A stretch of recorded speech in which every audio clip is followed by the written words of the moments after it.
ये पेड़ कोई मामूली नहीं बल्कि जगह जगह पाया जाने वाला ये पौधा वशीकरण करने के लिए एकदम उत्तम और रामबाण है। ध्यान से देख लीजिए इस पौधे को, इसका इस्तेमाल तंत्र में कैसे करते हैं और कैसे इससे अपार धन दौलत पा सकते हैं। आज जाएंगे। इस संसार में कुछ जड़ी बूटियाँ ऐसी होती है जो अपने आप में ही बहुत ही ज्यादा खास और विशेष होती है।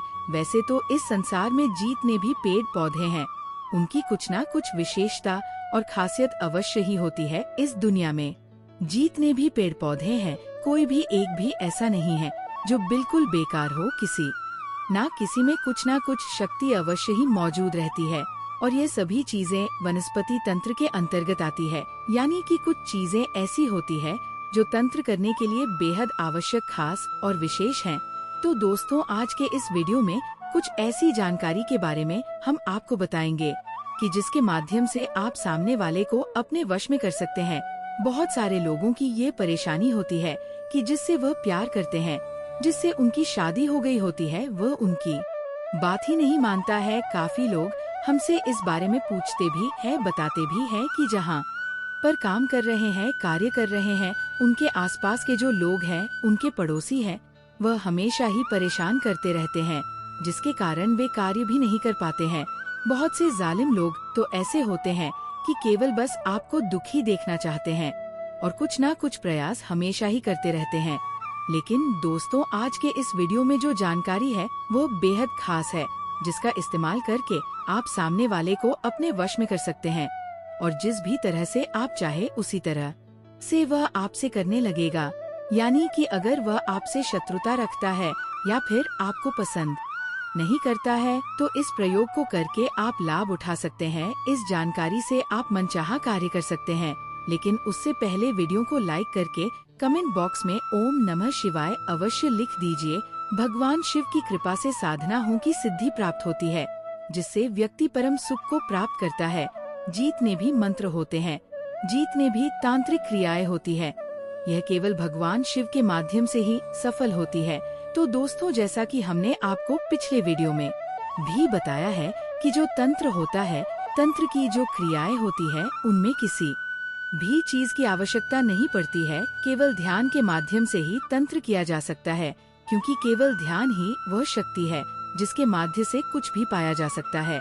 और तंत्र क्रियाएं को करने के लिए ध्यान को ही माध्यम बनाया जाता है और उसी चीज को एक्सेस किया जाता है जो सभी लोगों में समान और निश्चित ही होती है। जैसे चेतना सब में होती है, तंत्र करने के लिए आमतौर पर कुछ चीजों की आवश्यकता नहीं पड़ती है, क्योंकि ये प्रचंड क्रियाएं होती है जो भी व्यक्ति ध्यान कर सकता है। ध्यान में जब चाहे जैसे चाहे प्रवेश कर सकता है, बिल्कुल शांत होकर बैठ सकता है, अपने दिल की धड़कनों को अचानक से अपने दिमाग का इस्तेमाल करते हुए तेज कर सकता है, स्लो कर सकता है, तो वह कुछ भी कर सकता है।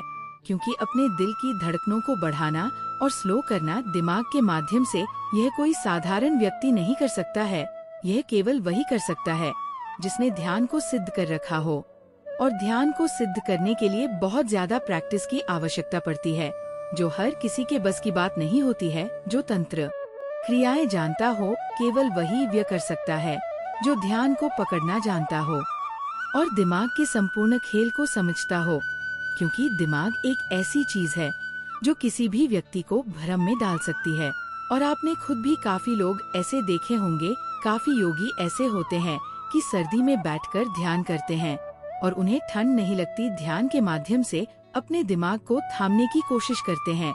जैसे कि अगर सर्दी हो रही है तो उस समय दिमाग में किस प्रकार के ख्याल और विचार उठ रहे हैं, उन विचारों को बदलने की बहुत कोशिश करता है। इस प्रकार लगातार प्रैक्टिस करने से वे अपने दिमाग पर विजय प्राप्त कर लेता है। तो ये जितने भी बातें हमने आपको बताई है बहुत खास है। जितनी भी चीजें होती है, ये एक प्रकार की सिद्धि होती है। ये केवल उसी व्यक्ति को प्राप्त होती है। वही व्यक्ति इन चीजों को कर पाता है जिसने अपने संपूर्ण 7 चक्रों के इस्तेमाल को समझ लिया हो, 7 चक्रों को पूरी तरह से सिद्ध किया हो, जागृत किया हो, कुंडलिनी ऊर्जा को हर एक चक्र में महसूस किया हो। यह कुछ खास जानकारी हमने इसलिए बताई है जिससे आप सीख सकें कि तंत्र किस प्रकार किया जाता है, क्या क्या चीजें जरूरी होती है और किन चीजों के माध्यम से तंत्र हो सकता है। और आपको ये भी बता दे कि तंत्र की जो क्रियाएं होती हैं वे सामने वाले व्यक्ति के दिमाग पर अटैक भी कर सकते हैं। इसीलिए यही वजह होती है कि सामने वाले पर जब कोई तंत्र क्रिया हो जाती है तो सामने वाले व्यक्ति हमेशा ही बेचैनी में होने लग जाता है, चिंता, घबराहट और बहुत ज्यादा उसका मन खराब होने लगता है। भूख, प्यास आदि सब कुछ ही उसकी बेकार हो जाती है। इसलिए तंत्र क्रियाएं को बेहद खतरनाक और सबसे अधिक शक्तिशाली बताया गया है। आपको ये भी बता दें कि जो आज्ञा चक्र होता है उसी के माध्यम से तंत्र केवल संभव होता है। इसीलिए जितने भी साधु होते हैं वह रोजाना ही अभ्यास करते हैं त्राटक का, क्योंकि त्राटक में जितनी शक्तियाँ होती है इतनी शक्ति किसी भी चीज में नहीं होती है और ये सबसे आसान होता है। सबसे पहले तो आप इस बात को समझे और ये बात देखें कि जो थर्ड आई होती है वहाँ पर एक बहुत ही स्ट्रांग ग्रेविटेशनल पुल होती है, यानी कि वहाँ पर बड़ी आसानी से आप ध्यान लगा सकते हैं। उसके अलावा शरीर में कोई भी ऐसा स्थान नहीं है जहाँ आप आसानी से ध्यान लगा सके, तो वह चीज सबसे आसान होती है। इसीलिए रोजाना आपको त्राटक करना चाहिए, क्योंकि जो व्यक्ति त्राटक को रोजाना करता है उसकी आंखों में ऐसा प्रचंड वेग होता है कि वह शत्रु की अगर आंखों में आंखें डालकर मन में कोई बात बोल दे तो उसके शत्रु के साथ होनी निश्चित है और बिल्कुल तय है। इसी प्रकार जो लोग त्राटक करते हैं उनमें अपने आप ही वशीकरण की, सम्मोहन की शक्ति मौजूद रहती है। बल्कि इसी के माध्यम से, यानी कि आज्ञा चक्र के माध्यम से आप अपनी संपूर्ण मनोकामना को भी पूरा करवा सकते हैं, जो भी चीज आप चाहते हैं। अगर आपको त्राटक करने की प्रैक्टिस है तो लगातार आज्ञा चक्र पर ध्यान लगाते हुए आप अपनी इच्छाओं को पा सकते हैं। आज्ञा चक्र बेहद खास और सबसे अधिक शक्तिशाली होता है। आज्ञा चक्र के जागृत होने से बुद्धि बिल्कुल कंट्रोल में आ जाती है। फिर बुद्धि इधर उधर बिल्कुल भी नहीं भागती है, वह बिल्कुल शांति से संपूर्ण सुख को अनुभव करने लग जाता है।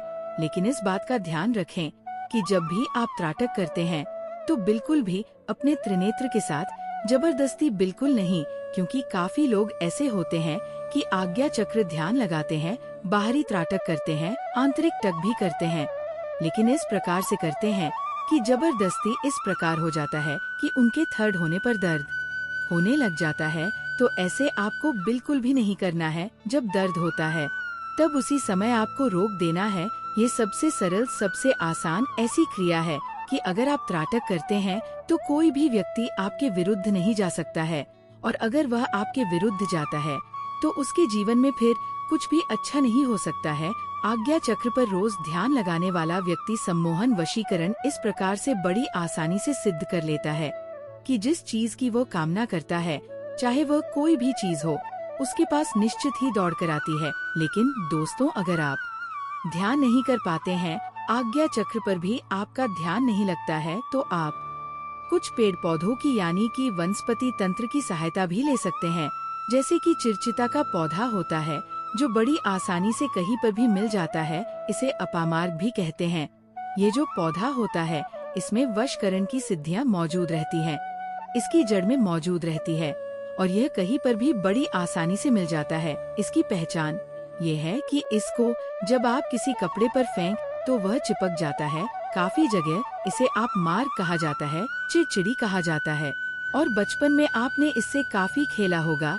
आपको केवल इतना करना है कि किसी भी सोमवार, बुधवार, शुक्रवार या फिर रविवार के दिन इस पौधे की जड़ को निकाल कर लेकर आ जाना है। सबसे पहले आपको इस बात का ध्यान रखना है कि ऐसा पौधा आपको चुनना है जिसके पास आप केवल एक बार जाएंगे, जो आपके घर से दूर हो। ऐसी जगह पर दूर देखना है।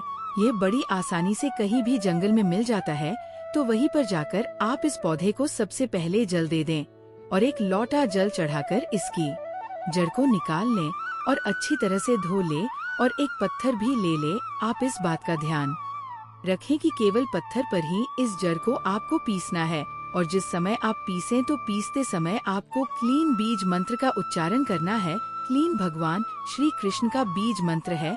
भगवान श्री कृष्ण को आकर्षण का, सम्मोहन का देवता माना जाता है, और यही बीज मंत्र जपने मात्र से ही सम्मोहन सिद्ध होता है। तो वशीकरण करने के लिए जड़ को पीसते समय आपको क्लीन बीज मंत्र मन ही मन बोलते जाना है।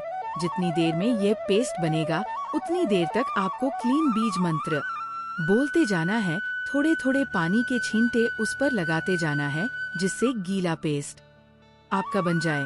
और बस इस पेस्ट को आप किसी डिब्बे में भर कर रख लें। फिर जिसे आपको वश में करना हो, बस उस व्यक्ति को आपको ये तिलक लगा देना है। जैसे ही आप उस व्यक्ति को क्लीन मन में बोलते हुए तिलक लगाएंगे, वो व्यक्ति बिल्कुल आपके अनुकूल हो जाएगा और आपके वश में हो जाएगा। लेकिन अगर उसे तिलक ना लगा पाए तो आप केवल इतना कर सकते हैं कि अपने उल्टे हाथ की हथेली में इस पेस्ट को रखते हुए अंगूठे से उस पेस्ट को रगड़ हुए क्लीन बीज मंत्र का जप करना है और अंगूठे से ही अपने माथे पर इस तिलक को लगा लेना है। अगर इस तिलक को वह व्यक्ति देख लेता है जिसे वश में करना हो तो इससे भी वशीकरण हो जाता है। बस तिलक लगाते समय थर्ड आने पर उस व्यक्ति का ध्यान करें। अगर आप अपने जीवन में अपार धन एवं दौलत प्राप्त करना चाहते हैं तो उसके लिए भी चिरचिटा का इस्तेमाल किया जा सकता है। बल्कि अगर थर्ड आई का इस्तेमाल करते हुए चिरचिटा का भी इस्तेमाल करते हैं तो व्यक्ति अपना बड़े से बड़ा कर्ज भी चुका सकता है और 1 माह में ही धनवान बन जाता है। इसका प्रभाव ये होता है कि फिर आजीवन उसे धन की समस्या का सामना नहीं करना पड़ता। तो दोस्तों, करना किस प्रकार है, इसकी विधि को सुनिए। पहले आप ये देखिए कि जितनी आपकी उम्र है तो उस संख्या का जोड़ आपको निकाल लेना है। जैसे कि अगर आपकी उम्र 45 साल है तो 4-5 मिलाकर 9 होता है। तो इस प्रकार 1 से लेकर 9 तक अपनी संख्या आपको निकाल लेनी है। और अगर आपका सिंगल डिजिट ऑन नंबर निकलता है, जैसे कि 3, 6 या 9, तो आप खड़े वार चुने। उन्हीं में आपको चिरचिटा की जड़ को निकाल के लाना है। जैसे कि खड़े वार कौन से होते हैं तो आपको बता देते हैं। खड़े वार मंगलवार, शनिवार और गुरुवार होते हैं। अगर आपकी उम्र का डिजिट 1 निकलता है तब आपको रविवार चुनना है। और अगर आपकी उम्र का डिजिट इवन नंबर निकलता है, जो कि 2 की संख्या या 4 या 8 निकलता है, तो ये इवन नंबर होता है। तो इसके लिए आपको सोमवार, बुधवार या शुक्रवार चुन लेना है। चिड़चिड़ी जड़ को निकाल के लाने के लिए बिल्कुल ध्यान से सुनते जाइएगा, नहीं तो समझ नहीं आएगा तो कोई फायदा नहीं हो पाएगा। तो जैसा कि हमने आपको बताया वैसा ही आपको अपना दिन चुन लेना है और उसी दिन में जाकर के जो है चिरचिटा पेड़ पर चावल को जल चढ़ाने के पश्चात आपको इसकी जड़ को निकाल लेना है। इसीलिए निमंत्रण आप पहले ही दे आवे और ये बोल के आए कि हे वृक्षराज, मैं महाकाली का दास, महाकाली का सेवक, आज धन की समस्या से जूझ रहा हूँ, कृपया मेरी मदद आप करना, इसलिए मैं आपकी जड़ को कल ले जाने आऊंगा। ऐसा बोलकर आ जाना। इस पेड़ में महाकाली के धन देने वाले गणों का वास होता है। जब आप ऐसा बोलेंगे तो ये वृक्ष खुद भी महाकाली का सेवक है और दास है, तो ये पेड़ भाई मानकर आपकी मदद करता है। तो इसकी जड़ इसी विधि से आपको निकाल करके जो है ले आना है। उसके पश्चात इस जड़ को हाथ में पकड़ के कम से कम 10,000 बार इस महाकाली के मंत्र का जाप करना है। ये धन देने के लिए एक अमोघ मंत्र है। जो कोई भी इसका प्रयोग करता है वो कभी गरीब नहीं रहता है। हाथ में जड़ पकड़ते हुए आप ये मंत्र बोले, ओम क्रीम काली क्रीम धर्म देहि फट स्वाहा। इस मंत्र को आप बोले 10,000 बार बोल देने से ये जड़ सिद्ध हो जाएगी और धन देने वाली, कर्ज का नाश करने वाली और अपार सुखदायक और समृद्धि दय सफलता देने वाली बन जाएगी। बस इसके बाद इस जड़ को आप पीसकर इसमें सिंदूर मिलाकर के जो है रोज रात को सोया करें और अपने थर्ड आई पर ध्यान लगाया करें और माँ काली से धन की प्राप्ति हेतु कामना किया करें। ऐसा करने से 1 हफ्ते के अंदर अंदर रिजल्ट निकलता है और व्यक्ति के दिन ही बदल जाते हैं। हमें आशा है ये प्रयोग आपको बहुत पसंद आया होगा। अगर कुछ पूछना चाहते हैं तो हमें कमेंट में बताएं, हम आपकी सहायता करेंगे। हम आपके लिए ऐसे ही खास वीडियो लाते रहेंगे। तो बोलिए, हर हर महादेव, सबका का कल्याण करें।